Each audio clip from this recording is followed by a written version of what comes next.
नमस्कार, मैं अभिषेक उपाध्याय। आप देख रहे हैं टॉप सीक्रेट। क्या देश की राजनीति में कोई बड़ा बदलाव दस्तक दे रहा है? क्यों ऐसा बार बार लग रहा है कि कुछ ना कुछ तो ऐसा घट रहा है अंदर खाने में जिसकी कुछ दिनों पहले तक कल्पना नहीं की जा सकती थी।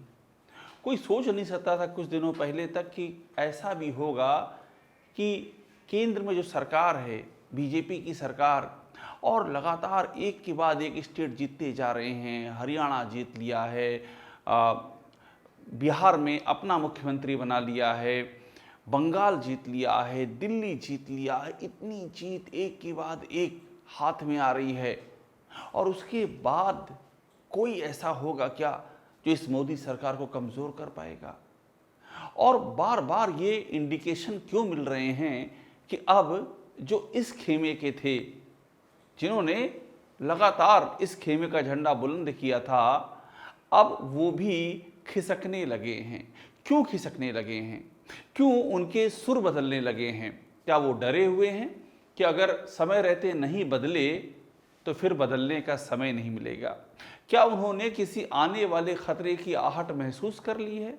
ये सारे सवाल किसके लिए उठ रहे हैं? क्यों उठ रहे हैं? कहाँ उठ रहे हैं? किस जगह पर उठ रहे हैं? इन सब सवालों का फिलहाल के लिए एक जवाब है, और ये हैं बाबा रामदेव। बाबा रामदेव क्या कह रहे हैं, सुनिए। ये कह रहे हैं, सुधर जाओ नहीं तो देश में आंदोलन। बाबा रामदेव बोले, सरकारी नौकरी में 90 से 99% होता है घोटाला। क्या हो गया है बाबा रामदेव को? अचानक से हृदय परिवर्तन क्यों हो गया है? वो तो इस रिजीम के बड़े दुलारे रहे हैं। 2014 से पहले वो आंदोलन कर रहे थे, काले धन की वापसी की बात कर रहे थे, रामलीला मैदान में एक बड़ा देश में बदलाव का, व्यवस्था बदलने का सूत्रपात कर रहे थे। आंदोलन उनका एक, आप कह सकते हैं, एक मुकाम तक पहुंचा भी। 2014 में सरकार बदल भी गई। वो खूब पीएम मोदी की तारीफ करते नजर आए। सब चीज़ें तो ठीक चल रही थी, लेकिन ये हाल फिलहाल में ऐसा क्या हो गया है कि बाबा रामदेव ये बयान दे रहे हैं कि सुधर जाओ नहीं तो देश में आंदोलन। और ये जब कोई कहता है कि 90 से 99% सरकारी नौकरी में घोटाला होता है, तो आप सोचिए कितना बड़ा इल्ज़ाम लगाता है। किस किस पर इल्ज़ाम लगाता है? वो सरकारी नौकरी में केंद्र पे इल्ज़ाम लगा रहा है, वो राज्य पे इल्ज़ाम लगा रहा है, वो तमाम चयन बोर्डों पे इल्ज़ाम लगा रहा है। और एक चीज़ और वो कर रहा है, वो जेन जी को एड्रेस कर रहा है, जेन जी को, और उनको बता रहा है कि सरकार तुम्हारे काबिल नहीं है, ये तुमको नौकरियां नहीं दे पा रही, तुम्हारे साथ धोखा कर रही है। ये कौन बता रहा है? ये बाबा रामदेव बता रहे हैं। रामदेव ऐसा क्यों कर रहे हैं? बड़ा सवाल है। इस समय क्यों कर रहे हैं? क्योंकि अगर रामदेव को कोई दिक्कत है, दिक्कत तो है रामदेव को, पर वो आज की दिक्कत तो नहीं है, दिक्कत तो कंटिन्यूएशन में है। लेकिन आप भी अपना दिमाग लगाइए, और मैं आपको दावे से कह रहा हूं, बाबा रामदेव अकेले नहीं हैं। अभी तो और भी कई किरदार आएंगे। और ये होता है, जब सत्ता कमजोर होती है तो जो उस पाले में होते हैं वो इस पाले, माफ कीजिएगा, जो इस पाले में होते हैं वो उस पाले में चले जाते हैं। ये पुराना ट्रेडिशनल रूल्स है। आप इसके पहले भी देखिए, यूपीए का दौर देखिए कि जब यूपी, जैसे जैसे यूपीए कमज़ोर हुई, कांग्रेस कमज़ोर हुई, तमाम कांग्रेस के नेता यहाँ पर आकर के मंत्री बने हुए मोदी सरकार में। और अब ये जो आवाज़ें सुनाई पड़ रही हैं, रामदेव अकेले नहीं हैं, ऐसी और भी आवाज़ें बुलंद हो सकती हैं। और जिस दिन बीजेपी ज़्यादा कमज़ोर हुई, मैं आपको दावे से करता हूँ, ऐसे ऐसे चेहरे सामने आएंगे, आप कल्पना नहीं कर सकते हैं कि ये भी बीजेपी छोड़ सकते हैं क्या। क्योंकि ये सारी लॉयल्टी किसी विचारधारा की लॉयल्टी नहीं है, ये सत्ता की लॉयल्टी है, सत्ता से मिलने वाले फायदों की लॉयल्टी है। और जिस वक्त इनको लग गया कि बीजेपी तो गई, ये भी उस वक्त गए, तो क्या वो वक्त आ चुका है क्या? ये कॉकरोच जनता पार्टी का आंदोलन जो हुआ और सरकार बैकफुट पर आई, सरकार बैकफुट पर क्यों आई? क्यों नहीं सरकार उस आंदोलन को दबा पाई, कुचल पाई? क्यों नहीं कर पाई? चढ़ावा चोरी जो हुआ, उसकी खबर सामने आई, घर घर में फैली। इन सब चीज़ों का क्या असर हुआ है? जनमानस तक क्या मैसेज गया है? क्या बाबा रामदेव ने रीड कर लिया है? वो कह रहे हैं सुधर जाओ नहीं तो देश में आंदोलन। और मैंने आपसे जो कहा कि बाबा रामदेव को दिक्कतें इस रिजीम में चल रही हैं, ये फैक्ट है। मैं आपको दिखाता आता हूँ उनको दिक्कतें क्या चल रही हैं। देखिए, उनकी दिक्कतें जो हैं वो यहाँ से शुरू होती हैं कि उन्होंने ब्लैक मनी के खिलाफ बड़ा कैंपेन की बात कही थी कि मैं काला धन हटा दूंगा। ये उन्होंने एक बड़ा आंदोलन 2014 से पहले छोड़ा था। शुरुआत तो यहीं से हो गई थी कि बाबा रामदेव की इस आंदोलन की हवा निकल गई। बाबा रामदेव के लिए चुनौती बना काले धन का मुद्दा, कहीं कोई मुद्दा नहीं बचा। ये बाबा रामदेव खुद ये साहस नहीं कर सके कि वो पब्लिक में जाकर के कहें कि हाँ ये मैंने मुद्दा उठाया था और इस मुद्दे में अब ये एक्शन हो गया है, इतना काला धन आ गया है, स्विट्जरलैंड से इतना आ गया है, ट्रिनिडाड एंड टोबैगो से इतना आ गया है, ब्रिटेन से इतना, फ्रांस से इतना, जो टैक्स हेवन्स हैं उनसे इतना आ गया है। बाबा रामदेव एक बात, अब बात ही नहीं करते हैं काले धन पर, उनसे आप योग की बात कीजिए, अमेरिका, अफगानिस्तान, फिलीपींस की बात कीजिए, काले धन पे बात मत कीजिए। ये उनकी सबसे बड़ी हार हुई है। क्यों हुई ये हार? क्योंकि बाबा रामदेव ने जो बातें कही थी, जब निज़ाम बदला तो उनकी बातों को सीरियसली लेने वाला या उनके मुताबिक काम करने वाला यहाँ कोई नहीं था। बाबा रामदेव ने जो कल्पना की होगी कि मैं एक मुद्दा उठा रहा हूँ, सरकार बदल रही है तो मुझे हाथों हाथ लिया जाएगा, ऐसा नहीं है कि लिया भी नहीं गया, बहुत सारी चीज़ें उनकी हुई, लेकिन इस पूरे पावर स्ट्रक्चर में बाबा रामदेव कहीं नहीं दिखे। और क्या यही वजह है कि बाबा रामदेव लंबे समय से दुखी चल रहे थे, लेकिन कुछ कह नहीं पा रहे थे, कसमसा के रह जा रहे थे, उनके सीने में गुबार था और अब ये गुबार देखिए निकल रहा है। कैसे कैसे? मैंने बताया ना, लंबे समय से बाबा रामदेव को जो संकेत आ रहे थे सरकार से, क्लियर आ रहे थे कि हमको बाबा रामदेव की ऐसी कोई ज़रूरत हमको नहीं है, बाबा रामदेव को हमारी ज़रूरत है। हमको बाबा राम, अब तो सरकार है, इतने बाबा हो चुके हैं, राम मंदिर का पूरा जो आंदोलन मुकाम तक पहुंचा, मंदिर बना, बाबा रामदेव कहाँ हैं? कहीं किसी भी महत्वपूर्ण जगह पर आप देख लीजिए, क्या बाबा रामदेव का कोई आपको दिखाई पड़ता है? रोल वैल्यू कहीं नहीं दिखाई पड़ती है। यहाँ देखिए, रामदेव के पतंजल पर सुप्रीम कोर्ट की सख्ती के बाद अब जीएसटी का शिकंजा, 27.4646 करोड़ का नोटिस जारी, करीब 27.5 करोड़ का नोटिस बाबा रामदेव को जारी होता है।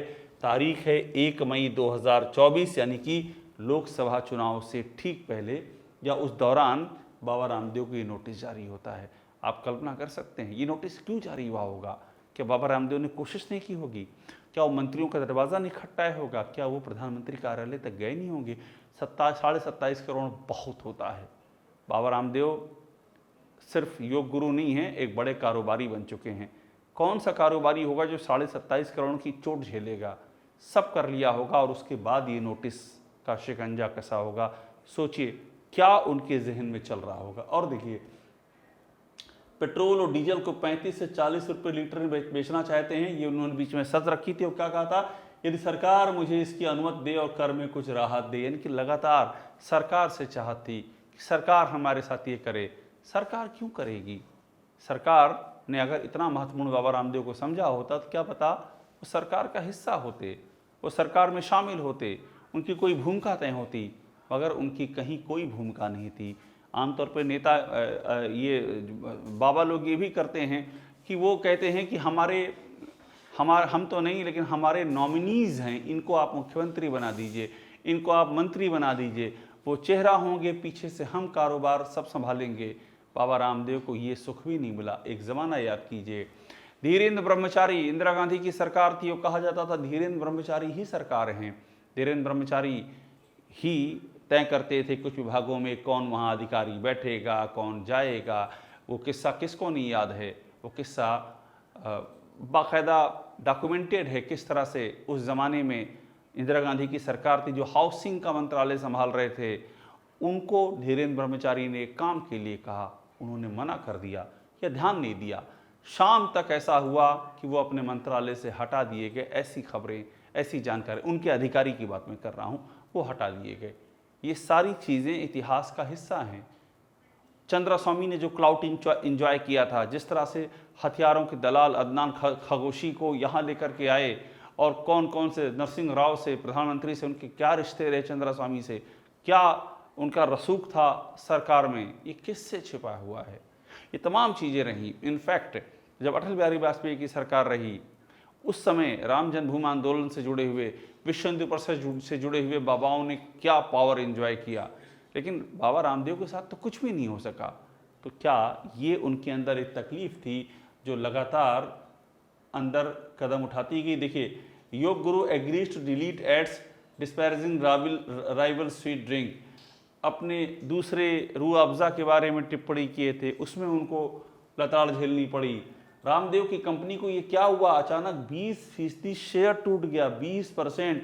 खबर है 15 जुलाई 2026, ताज़ी खबर है, 20% तक शेयर टूट गया। आप सोचिए, मैंने आपको शुरू से कहा रामदेव कोई सिर्फ योग गुरु नहीं है, वो एक बड़े कारोबारी हैं, हज़ारों करोड़ का बिजनेस है, और 20% शेयर टूट जाए तो क्या फ़र्क पड़ जाता है, कितना बड़ा फ़र्क पड़ता है। ये शेयर कैसे टूटा, यानी कि उनकी कंपनी की आर्थिक स्थिति खस्ता हाल है। आर्थिक स्थिति खस्ता होने की एक बड़ी वजह क्या होती है, वो ये होती है कि गवर्नमेंट लेवल से वो सपोर्ट नहीं मिल रहा है जिसकी वो उम्मीद करते थे।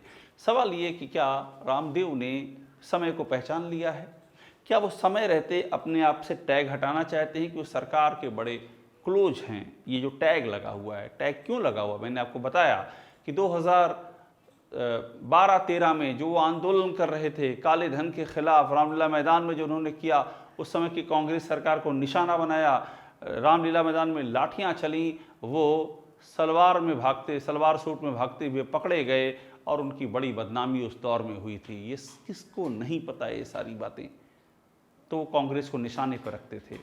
जब रिजीम बदला तो उन्होंने जो कल्पना की होगी बीजेपी से क्या क्या चीज़ उनको मिल जाएगी, वो नहीं मिल पाई। और उसके बाद ये जो गुजरे 12 साल बीते, इसमें उनको वो राजयोग नहीं मिला जिसकी कल्पना की थी। अब उनको ऐसा प्रतीत हो रहा है कि लगने लगा है कि यही समय है जब अपने आप को इस्टेब्लिश किया जाए कि हम दूर हैं इस रिजीम से। और ये मैं आपको फिर कह रहा हूँ, इस संकेत की कुछ खास वजहें हैं।